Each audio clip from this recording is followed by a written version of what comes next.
نعمتیں بانٹتا جس سمت وہ ذیشان گیا، نعمتیں بانٹتا جس سمت وہ ذیشان گیا، ساتھ ہی منشی رحمت کا قلم دان گیا۔ لے خبر جلد کہ غیروں کی طرف دیان گیا، میرے مولا میرے آقا تیرے قربان گیا۔ لے خبر جلد کہ غیروں کی طرف دیان گیا، میرے مولا میرے آقا تیرے قربان گیا۔ دل ہے وہ دل جو تیری یاد سے معمور رہے، دل ہے وہ دل جو تیری یاد سے معمور رہے، سر ہے وہ سر جو تیرے قدموں پہ قربان گیا۔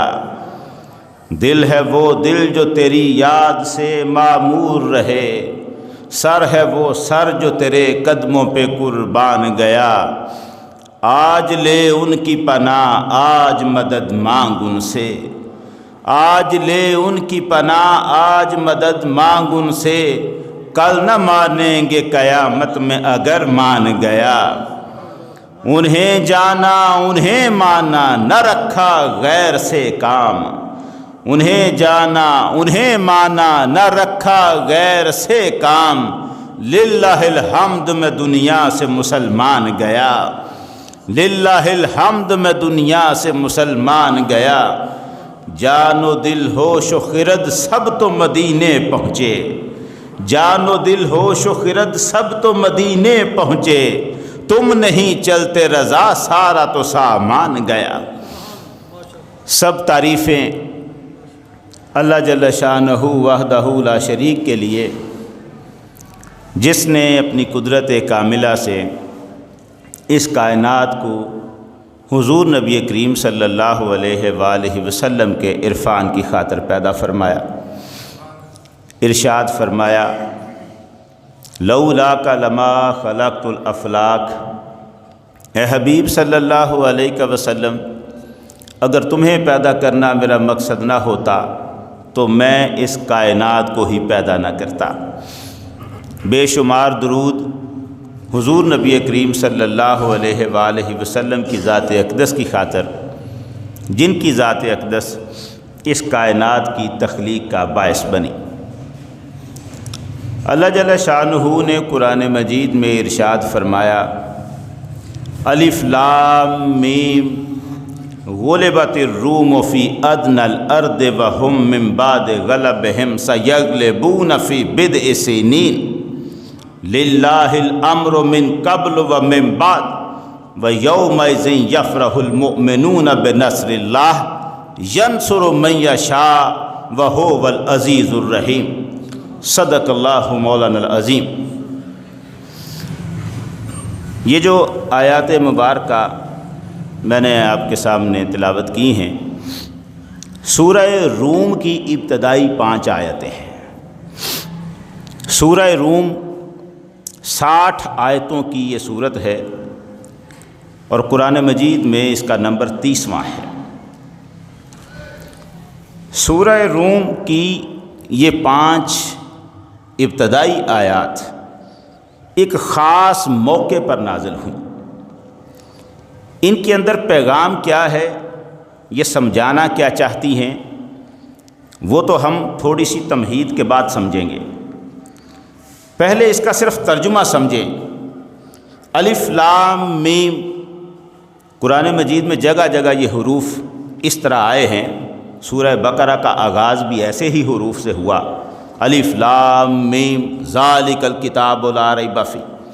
تو یہ جو حروف ہیں الف لام میم ہا میم کاف ہا یا عین صاد، اس طرح کے جو حروف ہیں ان کو تو حروف مقطعات کہتے ہیں، جن کا معنی صرف اللہ جانتا ہے اور اللہ نے اپنے صرف رسول ہی کو بتایا ہے۔ اللہ اور اللہ کے رسول کے بعد ان حرفوں کا معنی کسی کے پاس نہیں ہے۔ ان حرفوں کے بعد جو آغاز ہوا ہے وہ ہے غلبت الروم، رومی ہار گئے۔ قرآن کا انداز دیکھیں، ابتدا کس طرح ہو رہی ہے۔ رومی ہار گئے پاس کی سرزمین میں، اور اپنے ہار جانے کے بعد چند برسوں کے اندر ہی یہ دوبارہ غالب آ جائیں گے۔ وَهُم مِّن بَعْدِ غَلَبِهِمْ سَيَغْلِبُونَ فِي بِضْعِ سِنِينَ، چند برسوں کے اندر یہ دوبارہ غالب آ جائیں گے۔ لِلَّهِ الْأَمْرُ مِن قَبْلُ وَمِن بَعْدُ، اللہ ہی کا حکم ہے پہلے بھی اور بعد میں بھی۔ وَيَوْمَئِذٍ يَفْرَحُ الْمُؤْمِنُونَ بِنَصْرِ اللَّهِ، اور اس دن مومن اللہ کی مدد سے خوش ہو جائیں گے۔ يَنْصُرُ مَن يَشَاءُ، اللہ جس کی چاہتا ہے مدد فرما دیتا ہے۔ وَهُوَ الْعَزِيزُ الرَّحِيمُ، وہ زبردست رحم فرمانے والا ہے۔ آیتوں کا جو انداز ہے اسے دیکھتے ہی بندہ فوری طور پر ایک حیرانگی کا شکار ہوتا ہے۔ یہ بات کیا ہو رہی ہے، کس کے بارے میں ہو رہی ہے؟ رومی ہار گئے، کہاں سے ہار گئے، کیا بات ہے؟ اس پر ہم دیکھتے ہیں کہ یہ بات، یہ آیتیں کیا بتانا چاہتی ہیں۔ مگر میں اس سے پہلے یہ عرض کروں، 5 چیزیں ایسی ہیں جو دین سارا کا سارا ان 5 باتوں کے اندر ہے۔ ایک ہے اللہ پر ایمان، دوسری ہے اللہ کا خوف، تیسری ہے اللہ کی محبت، چوتھی ہے اللہ کی اطاعت، اور 5ویں ہے اللہ پر بھروسہ۔ یہ 5 چیزیں مل جائیں تو ایک کامل دین بندہ اس دین کے اندر داخل ہو جاتا ہے، دین بندے کے اندر داخل ہو جاتا ہے۔ ان 5 میں سے ایک بھی کم ہو تو ایمان اور دین کے کمال کو ایک آدمی، ایک مسلمان پا نہیں سکتا۔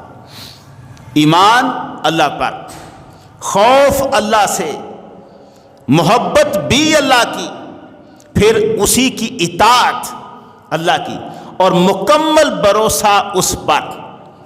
5 چیزیں ہیں، کل دین کا خلاصہ یہ 5 چیزیں ہیں۔ انہی 5 کے اندر جو بندہ جتنی ترقی کرتا جاتا ہے اعلیٰ درجات پر فائز ہوتا چلا جاتا ہے۔ یہ 5 چیزیں جسے حاصل ہو جاتی ہیں اسی کو ہم اللہ کا بندہ کہتے ہیں، وہی اللہ والا ہوتا ہے، اسی کا تعلق اللہ سے مضبوط ہوتا ہے، جس کا ایمان بھی اللہ پر کامل ہوتا ہے، جو اللہ سے ڈرتا بھی ہر معاملے میں رہتا ہے، جس کا دل اللہ کی محبت کے نشے سے سرشار بھی رہتا ہے، جو اللہ کے ہر حکم کے آگے اپنا سر بھی جھکا کے بیٹھا رہتا ہے، اور جو اپنی زندگی کے ہر مرحلے میں بھروسہ صرف اپنے رب پر کرتا ہے۔ یہ 5 باتیں جسے حاصل ہو جاتی ہیں وہ اللہ کا بندہ کہلاتا ہے۔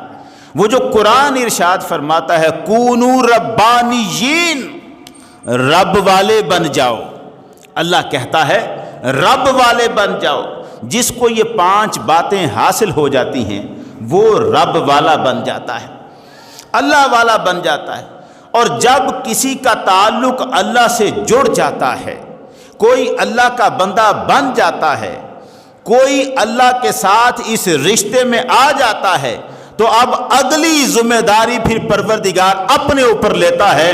وہ یہ ارشاد فرماتا ہے کہ اب یہ میرا بندہ جس نے اپنے یہ 5 رشتے میرے ساتھ جوڑ رکھے ہیں، اب زندگی کے کسی میدان میں میں اس کی کانڈ لگنے نہیں دوں گا، اب کسی جگہ پر اس کا سامنا رسوائی سے نہیں ہونے دوں گا، ہر جگہ اس کی فتح ہے، ہر میدان اب اس کا ہے، یہ جہاں بھی ہوگا فتح اس کے قدموں کو چومے گی۔ یہی کہا ہے میاں محمد بخش رحمت اللہ علیہ، اول حمد ثنا الہی، جو مالک ہر دا اس دا نام چتارن والا کسے میدان نہ ہردا۔ جو اس کا نام لیوا ہے، جو اس کے نام کے ساتھ جڑ گیا ہے، اللہ والا بن گیا ہے، پھر وہ کسی میدان میں شکست نہیں کھاتا، کسی میدان میں پیچھے نہیں رہتا، رب کسی میدان میں اس کی کانڈ نہیں لگنے دیتا، اسے دوسروں کے سامنے ذلت و رسوائی کا سامنا نہیں کرنے دیتا۔ پروردگار اپنے بندوں کو سر بلند رکھتا ہے، اپنے بندوں کو ہارنے نہیں دیتا۔ اب جب آپ نے یہ تمہید سن لی کہ رب العزت اپنے بندوں کو ذلت و رسوائی کا سامنا نہیں کرنے دیتا اور وہ چاہتا ہے کہ میرے بندے جہاں رہیں سرفراز رہیں، سر بلند رہیں، خوش رہیں، ان کی پریشانیاں رب العزت گوارا نہیں کرتا۔ مصیبت، مشکل، آزمائش یہ اس کا اپنا نظام ہے، اس کے تحت آئیں تو آئیں، وہ الگ ہے۔ لیکن خدا کا کوئی منکر اللہ کے کسی بندے پر ہنسے، یہ میرے رب کو گوارا نہیں ہے۔ کہ اللہ کا کوئی کافر ہو، منکر ہو اور مسلمان پر ہنسے، اس کو کسی وجہ سے ذلیل و رسوا کرنا چاہے، یہ رب العزت کو گوارا نہیں ہے۔ خود اس کے نظام آزمائش کے تحت کہ یہ دنیا ہے ہی آزمائش، جس کو اللہ نے دیا ہے وہ بھی آزمائش میں ہے، جس کو نہیں دیا وہ بھی آزمائش میں ہے۔ تکلیف، مشکل، مصیبت آزمائش کے تحت آ سکتی ہے، لیکن دوسروں کے سامنے اپنے بندوں کو رب رسوا نہیں ہونے دیتا۔ اب ذرا ان آیتوں کی طرف پلٹیں جو سورہ روم کی ابتدائی آیتیں میں نے آپ کے سامنے رکھی۔ ان آیتوں کو سمجھنے کے لیے تھوڑا سا آپ کو پیچھے جانا پڑے گا۔ نبی اکرم صلی اللہ علیہ وآلہ وسلم کی آمد سے بھی پہلے ایران میں جو خاندان حکومت کر رہا ہے، یہ وہ خاندان ہے کہ حضرت نوح علیہ السلام کے بعد جب دنیا میں انسان جو رہ گئے تھے، حضرت نوح علیہ السلام کی کشتی میں سوار ہو کے آئے، بچ گئے، اب وہ جگہ جگہ بسے ہیں، ان کی آبادیاں بنی، انہی سے آبادیاں بنی۔ ان میں سے جو طبقہ ایران میں آ کے بسا، اور پھر جب ایران میں پہلی سلطنت قائم ہوئی، بادشاہت کا نظام چلا، جس خاندان سے وہ بادشاہ تب بنا تھا، حضور صلی اللہ علیہ وسلم کی آمد تک اسی خاندان سے بادشاہ چلتے آ رہے تھے۔ ایک ہی خاندان ہے، لگاتار چلتا آ رہا ہے، خاندان تک تبدیل نہیں۔ ہمارے یہاں دیکھیں کتنے خاندان بدل جاتے ہیں، مغلوں کی حکومت رہی، سلجوکیوں کی رہی، خاندان غلامہ رہا، برِ صغیر کے اندر کتنے خاندان، لودھی خاندان حکومت کرتا رہا، غوری خاندان حکومت کرتا رہا، خاندان بدل جاتے ہیں۔ لیکن ایران میں حضرت نوح علیہ السلام کے زمانے سے لے کر ہزاروں سال کا فاصلہ ہے نبی اکرم صلی اللہ علیہ وسلم سے پیچھے، ایک ہی خاندان ہے جو حکومت کرتا چلا آتا ہے۔ اسی خاندان کا ایک فرد ہے، نوشیروان عادل کے نام سے مشہور ہے۔ اس کا عدل، اس کی بہادری، نیکی پوری دنیا میں مشہور تھی۔ نوشیروان کے بعد اس کا بیٹا ہرمز تخت پر بیٹھتا ہے، مگر ہرمز اپنی نالائکیوں کی وجہ سے نظام حکومت صحیح طرح سے چلا نہیں سکتا۔ اسی کی فوج کا جرنیل بہرام اس کے خلاف بغاوت کر دیتا ہے، ہرمز کو گرفتار کر لیا جاتا ہے، عدالت کے کٹہرے میں کھڑا کر دیا جاتا ہے، اس کا پھٹا پرانا لباس اسے پہنایا جاتا ہے، بیڑیاں پہنا دی جاتی ہیں، ہرمز کی آنکھوں میں تپتی ہوئی سلائیاں پھیر کر اس کی آنکھوں کا نور بجھا دیا جاتا ہے، اس کی بیوی اور اس کی بیٹی کو قتل کر دیا جاتا ہے، اسی کے بیٹے کو تاج پر بٹھایا جاتا ہے، تخت پر بٹھایا جاتا ہے، تاج اس کے بیٹے کے سر پہ پہنایا جاتا ہے۔ کیوں؟ خاندان تو نہیں بدلنا نا، خاندان وہی حکومت کرے گا۔ باپ نہیں پسند آیا، برباد کر دیا، لیکن اسی کا بیٹا خسرو، یہ جو خسرو پرویز ہم سنتے ہیں، جس نے نبی اکرم صلی اللہ علیہ وسلم کا خط مبارک پھاڑا تھا، یہ خسرو پرویز اسی ہرمز کا بیٹا ہے جو نوشیروان کا پوتا ہے۔ اب یہ خسرو پرویز آتا ہے جاہ و جلال کے ساتھ، اتنا غرور اور تکبر میں آتا ہے کہ کسی دوسرے کو خاطر میں نہیں لاتا۔ خسرو پرویز ارد گرد کے علاقوں سے خراج وصول کرتا ہے، جو اس کی حکومت میں علاقے نہیں وہ بھی اس کو چندہ دیں گے تو بچیں گے، ورنہ یہ قبضہ کر لے گا۔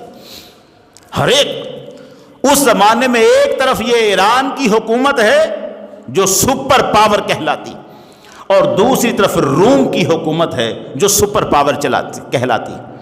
آج کا امریکہ اور برطانیہ یہ کم درجے پہ کھڑے ہیں، اس وقت کا روم اور ایران یہ اوپر والے درجے پہ کھڑے تھے۔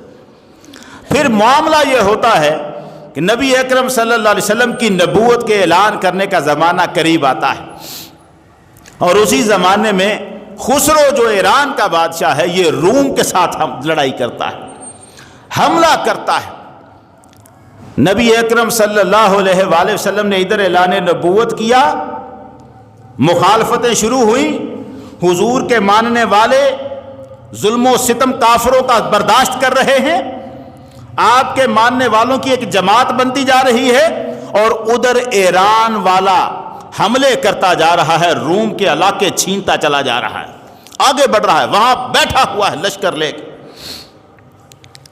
جاہو جلال کے ساتھ روم کے جس شہر کی طرف بڑھتا ہے قبضہ کر لیتا ہے، یہاں تک کہ نبی اکرم صلی اللہ علیہ وآلہ وسلم کے اعلان نبوت کو ابھی 3 سال گزرتے ہیں، اور اس وقت شام کا علاقہ، فلسطین، یروشلم، بیت المقدس پر قبضہ کر لیتا ہے خسرو، جھنڈے لہرا دیے جاتے ہیں، مصر پر، لیبیا پر جھنڈے لہرا گئے ایران کے، رومی سلطنت ختم ہوتی جا رہی ہے اور ایران والا غالب آتا جا رہا ہے، یروشلم پر قبضہ کر لیا، بیت المقدس کو توڑ دیا، دیواریں گرا دیں، 90,000 عیسائیوں کو ذبح کیا، 90,000 عیسائیوں کو ذبح کیا، رومی سلطنت ہرقل قیصر روم ختم کر دیا اس نے اس کی ساری سلطنت کو، ایک چھوٹے سے حصے میں قسطنطنیہ اور کچھ تھوڑا سا علاقہ رہ گیا رومی سلطنت کے پاس،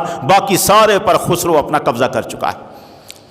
یروشلم میں بیٹھ کر ایک خط لکھتا ہے روم کے بادشاہ کو، وہ اب چھوٹے سے حصے قسطنطنیہ میں بند ہو گیا اور تھوڑا سا علاقہ اس کے پاس رہ گیا، باقی تو اس نے چھین لیا ہے خسرو نے۔ یروشلم میں ایک صلیب، وہ صلیب تھی جس کے بارے میں عیسائی کہتے تھے کہ یہ وہ اصلی صلیب ہے جس پر حضرت عیسیٰ کو سولی دی گئی تھی، عیسائیوں کا عقیدہ تھا۔ وہ جو صلیب وہاں پڑی تھی، اس نے وہ بھی وہاں سے نکال لی اور اس کو ایران کے دارالحکومت مدائن میں لا کے رکھ دیا، تباہ کر دیا ان کا سارا سلسلہ۔ اب خسرو خط لکھتا ہے روم کے بادشاہ ہرقل قیصر روم کے نام پر، لکھتا کیا ہے؟ اپنے آپ کو خسرو کہتا ہے سب خداؤں کا بڑا خدا، یعنی خدا جن جن کی بھی عبادت ہوتی ہے کہیں پر دنیا میں، سب خداؤں کے بڑے خدا اور روئے زمین کے مالک خسرو کی طرف سے اپنے کمینے اور بے شعور بندے ہرقل کے نام، یعنی تو میرا غلام ہے، روم کے بادشاہ کو کہہ رہا تو میرا غلام ہے، تیری کیا ہستی ہے، میں ہوں سارے خداؤں کا بڑا خدا اور میں ہوں پوری روئے زمین کا مالک، تو میرا ایک معمولی کمینہ اور بے شعور غلام ہے، تجھے خط لکھ رہا ہوں، تو کہتا تھا تجھے اپنے رب پر بڑا بھروسہ ہے۔ کیوں؟ وہ عیسائی تھے نا رومی، یہ جو ایران والا خسرو تھا یہ سورج کی پوجا کرتے تھے اور آگ کی پوجا کرتے تھے، روم والے عیسائی تھے، اہل کتاب تھے، حضرت عیسیٰ علیہ السلام کو اللہ کا نبی مانتے تھے اور اللہ کو رب مانتے تھے۔ ابھی تک سرکار دو عالم صلی اللہ علیہ وسلم کی نبوت کا اعلان وہاں پہنچا نہیں تھا کہ ان کے انکار پر ہم انہیں کافر قرار دیں، کافر تو تب ہوگا جب حضور کی نبوت کا کوئی کو انکار کرے، ابھی سرکار کی نبوت کی خبر ہی وہاں نہیں پہنچ رہی۔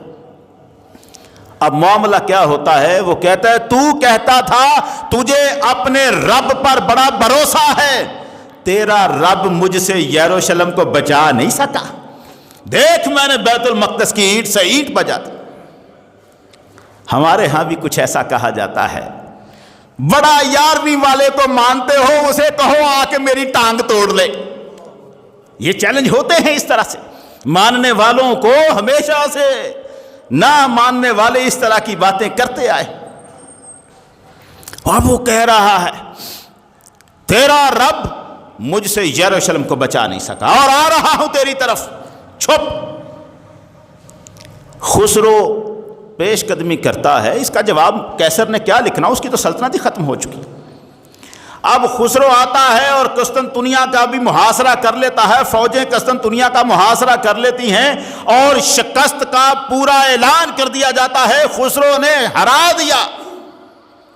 ادھر مکہ کا حال سنیں، جنگ کی خبریں مکہ پہنچ رہی تھی کہ جنگ چل رہی ہے اور خسرو آگے بڑھتا جا رہا ہے، مکہ والے کافر کیا کہتے تھے مسلمانوں کو؟ جو چند جماعت ایک بنی تھی نا کچھ مسلمانوں کی، ان کو کیا کہتے تھے؟ دیکھو ایران والا ہمارا بھائی، نہ وہ اللہ کو مانتا نہ ہم اللہ کو مانتے، وہ روم والے عیسائی تمہارے بھائی، تم بھی اللہ کو مانتے ہو وہ بھی اللہ کو مانتے ہیں۔ اللہ کو ماننے کا معاملہ تو تھا نا سانجا، ابھی تک وہ باتیں بھی عیسائیوں کی جو ہم کہتے ہیں ہمارے محمد عربی کا انکار انہوں نے ابھی نہیں کیا، کیونکہ یہاں ابھی تک وہاں معاملات ہی نہیں پہنچے۔ انہوں نے کہا ایران والے ہمارے بھائی، کافر کہہ رہے ہیں ایران والے ہمارے بھائی، نہ وہ اللہ کو مانتے ہیں نہ ہم، روم والے تمہارے بھائی، وہ بھی اللہ کو مانتے ہیں تم بھی اللہ کو مانتے ہو، دیکھو ہمارے بھائی نے تم اللہ کے ماننے والوں کے بھائیوں کے ساتھ کیا سلوک کیا، اینٹ سے اینٹ بجا دی۔ یہ کس کے ساتھ بات ہو رہی تھی؟ اصل میں اب مسلمانوں کا معاملہ نہیں رہا، یہ تو گفتگو ہی ساری اللہ کو سامنے رکھ کے کر رہے ہیں، یہ گفتگو ہے اللہ کے خلاف۔ وہ کہتے ہیں تم اللہ کو ماننے والے، ہم نہیں، ایران اللہ کو نہیں مانتا، سورج کی عبادت کرتا ہے، آگ کی عبادت کرتا ہے۔ کمال ہے ویسے یہ بھی، جو اللہ کی عبادت نہیں کرتا اللہ کی مخلوق کی عبادت کر رہا ہے۔ سورج اللہ ہی کا تو ایک چھوٹا سا بنایا ہوا گیند، اسی کی تو مخلوق کا ایک ذرہ، اس کی عبادت کر رہا ہے، اس رب کی عبادت نہیں کر رہا جو سورج کا بھی مالک ہے۔ اب وہ کہہ کیا رہا ہے؟ بغلیں بجا رہے، اور پھر انہوں نے نعرے مارنے شروع کر دیے، آؤ مقابلے میں، چند دن گزر جانے دو، جس دن تم آئے نا ہمارے سامنے نکل کر، جیسے ہمارے بھائیوں نے روم کی اینٹ سے اینٹ بجا دی ہے، لَنَظْهَرَنَّ عَلَيْكُمْ، ہم بھی تمہارا ستیہ ناش کر کے رکھ دیں گے، تہس نہس کر دیں گے، برباد کر دیں گے تمہیں ہم۔ اب اس پہ بغلیں بجا رہے، شکست اور جنگ وہاں ہوئی، اور ہم چیلنج ہمیں ہو رہا ہے مکے میں بیٹھے۔ لوگ مسلمان جو بیچارے پہلے ہی ان کے ظلم و ستم کا شکار ہیں، ان کی بغلیں بجتی دیکھیں تو حضور سید عالم کی بارگاہ میں گئے، ہمدردیاں ان کو تھیں۔ جیسے چائنا اور انڈیا اگر میچ کھیلے تو ہماری ہمدردیاں کس کے ساتھ ہوتی ہیں؟ چائنا کے ساتھ۔ ہم کیا کہہ رہے ہوتے ہیں، حالانکہ وہ ہمارا مسلمان بھائی تو نہیں، لیکن ہم انڈیا ہمارا جتنا دشمن ہے، دشمن کا دشمن بھی دوست ہوتا ہے، یہ بھی قانون ہے۔ اب وہ کہہ رہے ہیں جو بھی باتیں، تو مسلمان مکہ کے یہ پریشان ہیں، ان کی ہمدردیاں ان کے ساتھ ہیں، روم والوں کے ساتھ، اہل کتاب ہیں، اللہ کیوں مدد نہیں کر رہا؟ بات تو اللہ پر آ رہی ہے۔ ایک وہ جو اللہ کو نہیں مانتا، اگر اس کے ساتھ ٹکر ہے اللہ والے کی، تو جیتنا کسے چاہیے؟ اللہ والے کو۔ وہ نہیں جیتا، اس بات کی پریشانی مسلمانوں کو۔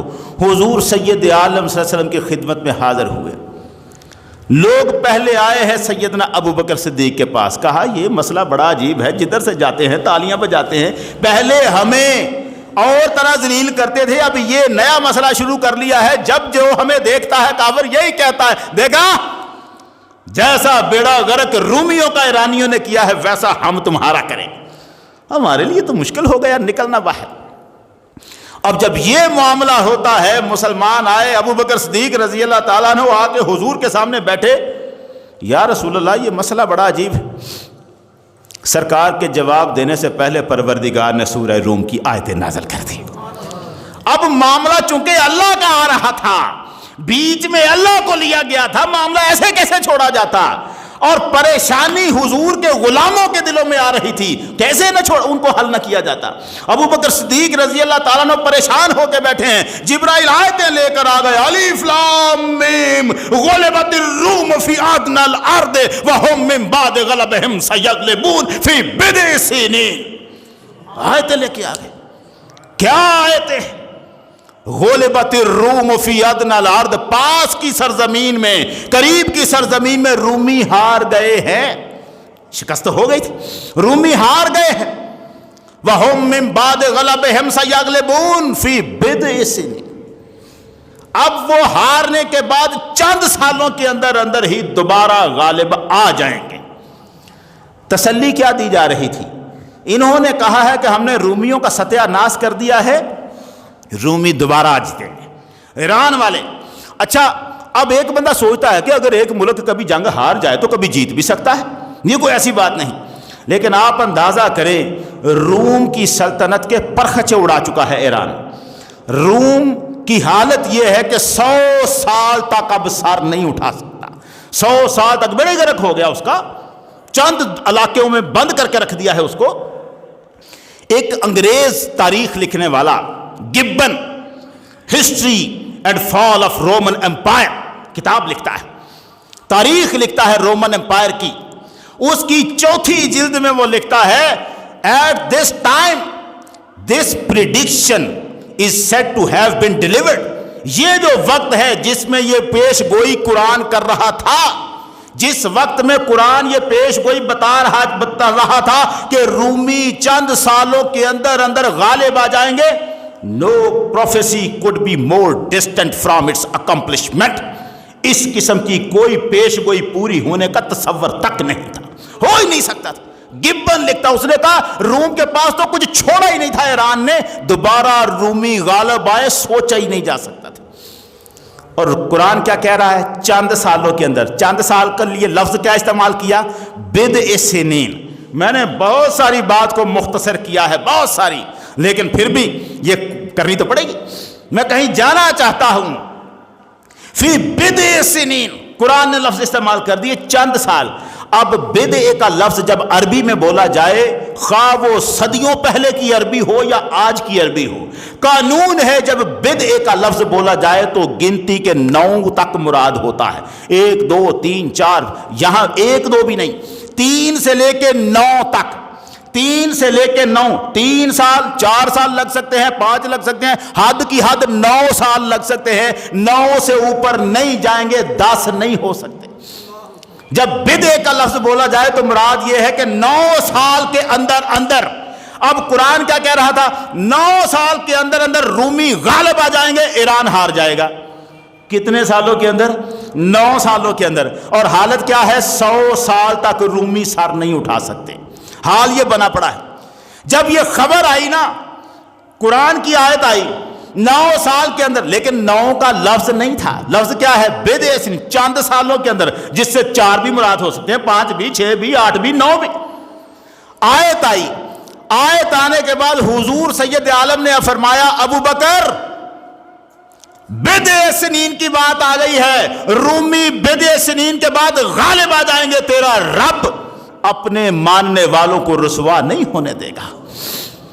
بدء سنین کے اندر غالب آ جائیں گے.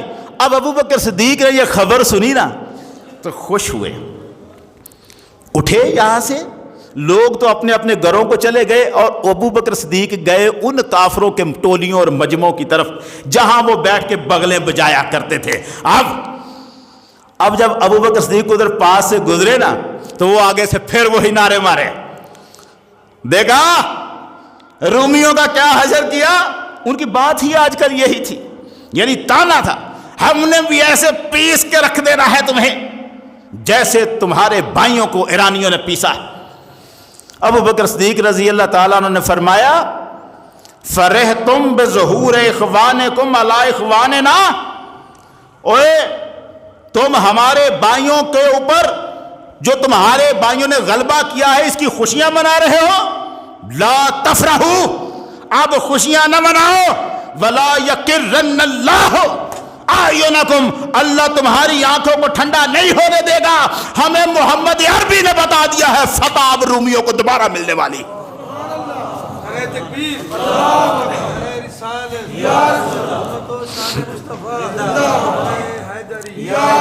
اخبرنا نبینا, ہمیں حضور نے بتا دیا ہے رومی دوبارہ غالب آئیں گے. اب یہ بات سنی نا, بڑے عجیب سا ان کا تاثر بنا. رومی کیسے غالب آ سکتے ہیں, ہنسے. ابی بن خلف اٹھا, بڑا سردار اٹھا, ابو بکر کیا کہہ رہا ہے رومی غالب آ جائیں گے. ابو بکر صدیق کہنے کہ چند سالوں کے اندر سرکار نے فرما دیا ہے اب یہ ہو کر رہے گا. ابی بن خلف کہنے لگا نہیں ہو سکتا. کیا کر رہا ہے ابو بکر صدیق رضی اللہ تعالیٰ کہنے لگے جب محمد عربی نے فرما دیا تو اب ہو کے رہے گا, ایسا ہوگا. ابی بن خلف اٹھا, کہنے لگا حل نکامرک, لگ گئی شرط. پھر شرط لگاتا ہے میرے ساتھ. اب شرط لگانے کا حکم اس وقت تک ابھی نہیں آیا تھا. یہ تو سرکار جب مکہ سے مدینہ ہجرت کر کے آئے ہیں تب حکم آیا ہے. اس وقت تک شرط لگانا حرام نہیں تھا. وہ کیا کہہ رہا ہے؟ شرط لگاتا ہے، میرے ساتھ شرط لگا، اگر رومی غالب آئے 10 اونٹنیاں میں دوں گا، اور اگر رومی غالب نہ آ سکے چند سالوں کے اندر 10 اونٹنیاں ابو بکر تو مجھے دے گا. اب سال طے کر کتنے کرتا ہے، کتنے سال کی بات. ابو بکر صدیق نے سوچا بدعے کا لفظ 9 تک آتا ہے، میں 5 رکھ لیتا. کہا 5 سال کے اندر. حالت کیا ہے؟ رومی 100 سال تک سار نہیں اٹھا سکتے، دنیا کی تاریخیں بتا رہی ہیں. اور ادھر کیا ہے؟ انہوں نے کہا 5 سال کے اندر اندر رومی غالب آئیں گے. شرط لگ گئی تیرے ساتھ. جو سرکار نے فرمایا ہے غلط نہیں ہو سکتا. اس نے کہا کذبتا. ابی بن خلف کہتا ابو بکر جھوٹ بول رہے ہو. ابو بکر صدیق رضی اللہ تعالیٰ عنہ کہنے لگے انت اکذب یا عدو اللہ، اللہ کے دشمن تو سب سے بڑا جھوٹا ہے، محمد کا فرمایا غلط نہیں ہو سکتا. ہوگا. 5 سال کی مدت طے کر کے ابو بکر صدیق آ گئے. شرط لگ گئی 10 اونٹنیاں. ابو بکر صدیق نے آ کے سرکار کی بارگاہ میں عرض کیا حضور میں گیا تھا بات کرنے ان کے ساتھ، اور معاملہ یہ ہو گیا ہے اس نے مجھے شرط لگانے کو کہا، میں نے لگا دی. شرط لگ گئی ہے 10 اونٹنیوں کی، 5 سال کی مدت طے ہوئی ہے. سرکار نے فرمایا ابو بکر ماذا آقا لہذا، وہ کس بات کی وجہ سے تو شرط لگانے تک پہنچ گیا؟ ایسی کیا بات ہو گئی تھی؟ بات ہوئی تو نے شرط لگا دی اس کے ساتھ. شرط لگانے والا معاملہ کیا تھا؟ ابو بکر صدیق کہنے لگے یا رسول اللہ مسئلہ میری عزت کا نہیں تھا، بات آپ کے فرمان پہ آ گئی تھی، آپ کی تصدیق کی بات آ گئی تھی. جب وہ کہتا تھا محمد سچ نہیں کہتا میں کیسے پیچھے رہ جاتا. آقا آپ کی عزت کی بات آ گئی تھی. ابو بکر چپ نہیں رہ سکتا تھا، لگ گئی شرط، شرط لگا دی. سرکار نے فرمایا ابو بکر شرط لگا آیا ہے نا تو اگر، تو اب ظاہر ہے جو حضور کی خاطر اتنا آگے کھڑا ہے محمد تو پیچھے ہٹنے والے نہیں ہیں. جو ابو بکر اگر اتنا سرکار کا وفادار ہے تو حضور بھی تو ابو بکر کی کانڈ نہیں لگنے دیں گے نا. اور یہ تو شیوا ہی اللہ رسول کا نہیں ہے، جو اللہ اور رسول کی خاطر میدان میں کھڑا ہو ان کی کانڈ لگنے دیں. مجھے نہیں یاد میں کس جماعت میں تھا، 6 میں تھا کہ 7ویں میں تھا، مجھے پتا نہیں ہے، بڑے عرصے چھوٹا سا تھا. اور ایک ایسا بندہ جو نماز نہیں پڑھتا تھا اور آ کے مسجد میں لوگوں کو تنگ کیا کرتا تھا، اس کے ساتھ پاس بیٹھے ہوئے وہ اپنے آپ کو فقیر درویش اور سارا کہہ کر نمازیوں پر کیچڑ اٹھالتا تھا. بیٹھا ہوا باتیں کر رہا. میں نے غلط کیا اب کہتا ہوں، لیکن میں بچہ تھا، 5ویں 6 7ویں جماعت کا بچہ تھا، مجھے کیا پتا کہ میں نے غلط کرنا ہے کہ صحیح کرنا ہے. اس نے کہا بس یہ علی کو ماننا ہے. ماننا تو علی کو ہی ہے مگر اس طرح تو نہیں ماننا جیسے تجھے سکھایا گیا ہے. ہم علی کو زیادہ مانتے مگر ہمیں اس وقت بہرحال بات مجھے کچھ نہیں پتا. اس نے صرف کہا یہ غلط طریقہ ہے. میں نے اسے کہا چھوڑ اس بات کو، صرف اتنا بتا علی کی زیارت تو مجھے کرا سکتا ہے یا میں تجھے کرواؤں یہاں پر؟ یہ بات اگر وہ کہہ دیتا نا کروا تو میں کہاں کروا سکتا تھا. مجھے صرف یاد ہے کہ میں نے جب اسے کہا تو اس کے آگے منہ میں جواب نہیں تھا کہ تو کروائے گا یا میں کرواؤں. صرف اتنی بات تھی کہ اللہ کے اوپر بھروسہ پتہ نہیں کتنا تھا.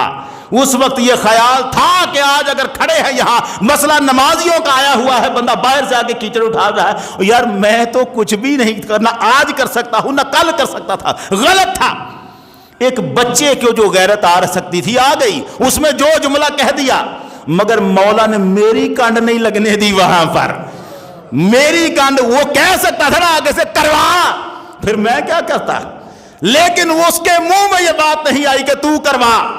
اس کو اپنی پڑ گئی کہ میں تو نہیں کروا سکتا، وہ نہیں کروا سکتا تھا، مجھے بھی نہیں کہا. اور یہ مسئلہ ہم جیسوں کی کانڈ رب العزت نہیں لگنے دیتا تو کائنات کی افضل ترین ہستی نبیوں کے بعد جس کا مقام ہے ابو بکر صدیق، اس کی کانڈ کیسے لگنے دے گا مولا؟ کیسے کانڈ لگنے دے سیدنا صدیق اکبر رضی اللہ تعالیٰ عنہ کی؟ نہیں لگ سکتی. سرکار نے فرمایا ابو بکر بات تو کر آیا ہے، سال تھوڑے رکھے ہیں۔ قرآن میں جو لفظ آیا جو میں نے بتایا وہ بدع سنین ہے، اور بدع کا لفظ 9 تک جاتا ہے۔ جا نئے سرے سے اور جا کے اسے کہہ سال 9 کر لے، اونٹ جتنے مرضی بڑھا دے، شرط لگا، نہیں ہٹنا پیچھے۔ اب یہ ابو بکر کی شرط ہے۔ محمد عربی فرما رہے ہیں جا فزائدہ، شرط زیادہ کر دے، وَمَادِّهْ فِي الْأَجْلِ، اس نے کہا مدت بھی بڑھا کے 9 سال کر، کیونکہ میں نے تو بدع کہا تھا، 9 کا ہنسا اس میں آتا ہے، 9 سال مدت کر، اونٹ بڑھا دے۔ ابو بکر صدیق گئے، دیکھا ابی بن خلف نے ابو بکر آیا ہے، چہرے کو دیکھا لگا لعلہ کا ندمتا، ابو بکر لگتا ہے کوئی شرمندہ ہو، شرط ختم کرنا چاہتے ہو، پتہ لگ گیا نا نہیں جیت سکتے۔ ابو بکر صدیق کہنے لگے نہیں، شرط ختم کرنے نہیں آیا، اونٹ بڑھانے آیا۔ تو 10 اونٹنیوں کی بات کرتا تھا، میں 100 اونٹ دوں گا، مگر محمد عربی نے جو لفظ فرمایا ہے میں نے 5 کہا، اس کا معنی 9 ہے۔ لفظ تجھے بھی پتا ہے 9 ہے بدع کا معنی، اس نے کہا ہاں بدع کا معنی 9 تک جاتا ہے۔ اس نے کہا 9 تک جاتا ہے، سال 9 کر، اونٹ 100 کر دے، میں 100 اونٹ دوں گا تجھے اگر رومی غالب نہ آئے۔ اب معاملہ کیا تھا؟ اس نے کہا 9 سال، او 50 کیا 100 سال تک رومی غالب نہیں آ سکتے، تو 9 سال کی بات کرتا ہے۔ ابو بکر لگ گئی شرط، 9 سال کے اندر اگر غالب آ گئے رومی تو 100 اونٹ میرا رہا۔ اب یہ جو قرآن نے کہا تھا بدع سنین میں غالب آئیں گے، وقت گزرا، جس دن مسلمان ادھر سے آئے ہیں بدر کی فتح کر کے، جنگ بدر کو فتح کی 9واں سال تھا، اس وقوعے کو جنگ بدر جب ہوئی ہے 9واں سال تھا، اس 9ویں سال میں ادھر انہوں نے بدر فتح کی، ادھر شام سے اطلاع آ گئی رومیوں نے ایران کو فتح کر لیا، رومیوں نے غلبہ پا لیا، ایران کی اینٹ سے اینٹ بنا دی، فتح کر لیا۔ ابو بکر صدیق گئے ابی بن خلف کے پاس، وہ مر چکا تھا، اس کے بیٹوں کے پاس گئے، یاد ہے تمہارے ابے نے شرط لگائی تھی مجھ سے؟ انہوں نے کہا یاد ہے۔ کہنے لگے لاؤ میرے اونٹ، 100 اونٹ میرا لاؤ۔ ابی بن خلف کے بیٹوں نے کہا لے جاؤ۔ یہ کئی باتیں ایسی ہوتی ہے، کافر بھی ہو تو باتوں سے مکرا نہیں جا سکتا، نہیں مکرے۔ انہوں نے کہا لے جائیں۔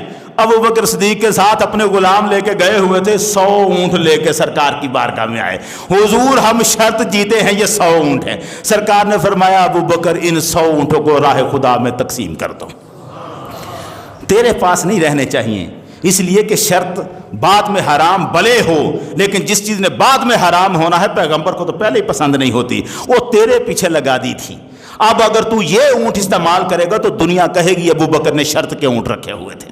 ابو بکر یہ اونٹ تقسیم کر دے، راہ خدا میں دے دے۔ ابو بکر صدیق نے اونٹ دے دیے راہ خدا میں، مگر کمال تو ہو گیا نا وہ والا جو قرآن نے کہا تھا، جو قرآن نے کہا تھا کہ اب جو رومی چند سالوں کے اندر غلبہ پائیں گے، 9 سال کے اندر 624 عیسوی میں ادھر بدر فتح ہوا، اور ادھر وہ قرآن نے یہی کہا تھا وَيَوْمَئِذٍ يَفْرَحُ الْمُؤْمِنُونَ بِنَصْرِ اللَّهِ يَنْصُرُ مَن يَشَاءُ، اس دن مومن اللہ کی مدد سے خوشیاں منائیں گے، خوشیاں منا رہے ہیں مومن۔ یار بات اتنی سی ہے، اللہ اپنے ماننے والوں کی کانڈ نہیں لگنے دیتا، اللہ پر جو بھروسہ کرتے ہیں اللہ ان کو کسی میدان میں ہارنے نہیں دیتا۔ اتنا سا ہی فارمولہ ہے جو ہم سے چھنا ہے، ہم سے جو غلطی ہوئی ہے وہ یہی ہوئی ہے۔ اللہ پر ایمان، اللہ کا خوف، اللہ کی محبت، اللہ کی اطاعت اور اللہ پر بھروسہ، یہ 5 ہتھیار تھے ہمارے۔ یہ 5 جس کے پاس ہوتے ہیں اسی کو مرد مومن کہا جاتا ہے۔ یہ جو مرد مومن ہے نا، اسی کے بارے میں اقبال کہتا ہے کوئی اندازہ کر سکتا ہے اس کے زور بازو کا، نگاہ مرد مومن سے بدل جاتی ہے تقدیر۔ وہ مومن، مرد مومن تو دیکھ لے، اقبال کہتا ہے وہ دیکھ لے تقدیریں بدل جاتی ہیں، جس کی نظر میں اتنی طاقت ہے اس کے بازو کی طاقت کا اندازہ کون کر سکتا ہے۔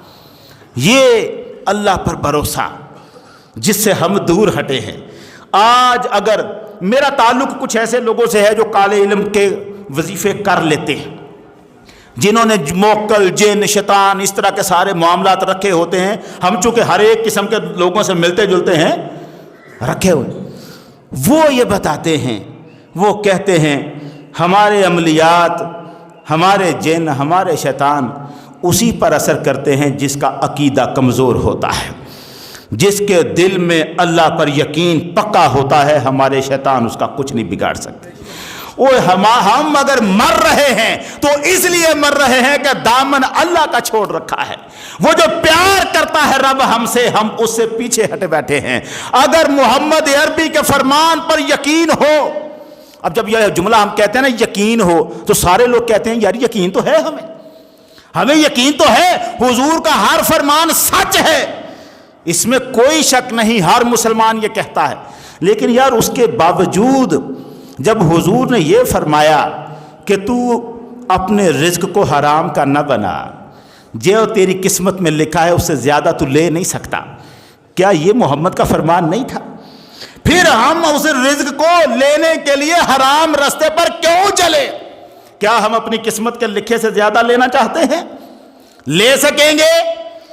ہمیں حضور نے فرمایا نماز کے لیے اذان جب دی جاتی ہے تو فلاح ادھر ہوتی ہے، حی علی الفلاح، اس کا کیا مطلب ہے؟ آؤ کامیابی کی طرف۔ اس کا مطلب یہ ہے کہ اس وقت باقی ہر جگہ سے کامیابی ہٹا لی گئی، یہاں رکھ دی گئی۔ ہمیں یقین ہے کہ یہاں کامیابی ہے، کیا اس حی علی الفلاح کے لفظ پر ہم آتے ہیں ادھر؟ ہمیں بتایا سرکار دو عالم نے جس کا والدین اس سے ناراض مر گیا، جنت کی خوشبو بھی اس پر حرام کر دی جائے گی۔ اس فرمان کے باوجود بھی ہم نے اپنے والدین کو راضی کرنے کی ساری کوششیں کر لی ہیں، ہمیں یقین کہاں ہے؟ ہمیں صرف اتنی بات، یہ بھی شکر ہے کہ ابھی ہم یہاں تک کھڑے ہیں کہ محمد عربی کا فرمایا غلط نہیں ہو سکتا، اتنا کم از کم زبان اور دل سے کہہ تو رہے ہیں، مگر عملی طور پر جس دن ہم اس مقام پہ آ گئے کہ جو فرمایا ہے محمد عربی نے ایک ذرہ برابر اس میں شک نہیں ہے، ہم نے زندگی میں اس کو نافذ کر لیا، خدا کی قسم اللہ کی رحمت کا دامن ہمارے ہاتھوں میں ایسا آئے گا کہ پھر کوئی دنیا کی طاقت ہمیں ہرا نہیں سکتی، پھر ہمیں کوئی ہلا نہیں سکتا، پھر کسی آفت کا، بیماری کا کوئی ڈر ہمیں نہیں رہ سکتا۔ ہمیں ضرورت ہے اللہ پر اپنا بھروسہ مضبوط کرنے کا۔ اللہ پر جو بھروسہ کرتے ہیں، من یتوکل علی اللہ، یہ قرآن کے لفظ ہے، من یتوکل علی اللہ فہو حسبہ، جو اللہ پر بھروسہ کرتا ہے اللہ اس کے لیے کافی ہو جاتا ہے، اللہ اس کے لیے کافی ہو جاتا ہے۔ دوپٹے رنگنے والا ایک صوفی یوسف دوپٹے رنگ رہا ہے، دوپٹے رنگ رہا ہے۔ میں کسی کام کے لیے اس کے پاس سے گزرا، ملا، میں نے کہا صوفی صاحب فلاں کام ہے، دعا کیجئے گا۔ دوپٹے رنگتے ہوئے صوفی یوسف نے کہا کیا میرا رب کافی نہیں؟ ہائے ہائے ہائے، اس نے دعا کرنا اور تھا، مگر جو جملہ اس نے دوپٹہ نچوڑتے ہوئے مجھے کہا، میں نے کہا صوفی صاحب دعا کیجئے گا، کہنے لگے کیا میرا رب کافی نہیں؟ مجھے ایسے لگا جیسے اس نے مجھے اٹھا کے عرش پر بٹھا دیا ہو، مجھے ایسے لگا جیسے میری کانڈ پر میرا رب آ کے کھڑا ہو گیا۔ میں نے کہا میرا رب کافی ہے، کافی ہے میرا پروردگار۔ ایسا جملہ اس نے بولا، کیا میرا رب کافی نہیں؟ اور رب جب کافی ہے تو پھر ہم کسی اور کی طرف کیوں دیکھیں؟ انہیں جانا، انہیں مانا، نہ رکھا غیر سے کام، للہ الحمد میں دنیا سے مسلمان گیا۔ ہمارا تعلق اللہ کی رحمت کے ساتھ، محمد عربی کے ساتھ اگر یہ رشتہ ہمارا مضبوط ہے، خدا کی قسم پھر دنیا کے کسی میدان میں ہم ہار نہیں سکتے۔ رشتہ مضبوط کرنے کی ضرورت ہے، رشتہ مضبوط کرنے کی ضرورت ہے۔ کھمبے سے بجلی کی تار لگانے والا یہ نہ بھولے کہ اس کھمبے میں بجلی گریڈ اسٹیشن سے آتی ہے، بجلی گھر سے آتی ہے۔ کیوں بھول جاتے ہیں ہم کھمبے کے ساتھ تاریں جوڑتے ہیں، ٹرانسفارمر کو بھول جاتے ہیں، ہم ٹرانسفارمر کو یاد رکھتے ہیں، بجلی گھر کو بھول جاتے ہیں۔ اور جب ہمارے رب نے کہا میرا تمہارا رشتہ سانجا ایسا ہے، یہ انگلیوں کے پور ہے نا، انگلیوں کے پور، پوری دنیا خربوں کی ہو جائے، میری انگلیوں کے پور کسی دوسرے کی انگلیوں کے پور جیسے نہیں ہے۔ میرے اندر کا ڈی این اے کائنات میں اپنی شناخت الگ رکھتا ہے، دوسروں کا الگ۔ پروردگار نے جتنے چہرے بنائے ہیں وہ نہ چاہے اتنے ماڈل، اتنے چہرے، ایک چہرہ دوسرے سے چہرے، جب وہ کسی کی شکل کسی سے ملانا چاہے تو یہ بھی اس کی قدرت کا اظہار ہے، ورنہ شکلیں کم نہیں پڑتی وہاں پر۔ صدیاں گزر گئی، ہر مرتبہ نیا ماڈل، نئی شکل، نیا چہرہ۔ رب کے تو انداز ہی الگ ہیں۔ نماز میں کھڑے ہوتے ہم کہتے ہیں اہدنا الصراط المستقیم، مولا ہمیں سیدھا راستہ دکھا۔ ہم کہتے ہیں ایاک نعبد و ایاک نستعین، ہم تیری بندگی کرتے ہیں، ہم تجھ سے مدد چاہتے ہیں۔ اور جب بندہ رکوع میں جاتا ہے رب کہتا ہے یہ ہم کی بات چھوڑ، اب اپنی اور میری کر، اب ہم کے لفظ چھوڑ، ہو گیا ہم ایاک نعبد و ایاک نستعین، اہدنا، ہم کے لفظ چھوڑ۔ اب یہاں یہ نہ کہ ہمارا رب عظیم ہے، اب نہیں، اب کہ میرا رب بڑی عظمت والا ہے۔ سبحان ربی العظیم، سبحان ربی، ربانا نہیں، وہ کہتا ہے ہو گئی بات، اب رکوع اور سجدے میں میرا بن کے آ، اکیلا بن کے آ۔ ہر ایک کے ساتھ اس نے الگ رشتہ رکھا ہے، اور جو اتنا الگ الگ ہر ایک کو دیکھتا ہے، ہر بندے کو تو اپنا ولی بنا کے بیٹھا۔ جو اس پہ بھروسہ رکھتا ہے، من یتوکل علی اللہ فہو حسبہ، جو اللہ پر بھروسہ رکھتا ہے اللہ اس کے لیے کافی ہو جاتا ہے۔ اور میرا رب اگر کسی کے لیے کافی نہیں تو خدا کی قسم اس کی کوئی نجات ہے ہی۔ ساری دنیا مل جائے کسی کو فائدہ نہیں پہنچا سکتی اگر رب اجازت نہ دے تو۔ ہمیں اس کے ساتھ رابطہ رکھنا ہے، ایمان، محبت، خوف، اطاعت اور بھروسہ، 5 چیزیں ہمارے رب سے جڑ گئیں تو اللہ کے فضل و کرم سے ہم کسی میدان میں پھر ہار نہیں سکتے، پھر پیچھے نہیں رہ سکتے۔ اللہ تعالی ہمیں ان 5 چیزوں کی بارشیں اور برساتیں اتنی عطا کرے کہ ہمارے دل میں خدا کی محبت اور اس کے بھروسے کے سمندر بہہ جائیں، ہمارے دل بھر جائیں، منور ہو جائیں اللہ کے ایمان سے، اللہ کی محبت سے، اللہ کے نور سے، اور حضور صلی اللہ علیہ وسلم کی محبت سے ہمارے دل صحابہ اکرام کی محبت سے منور کر دے اللہ تعالیٰ۔ وآخر دعوانا ان الحمد للہ رب العالمین۔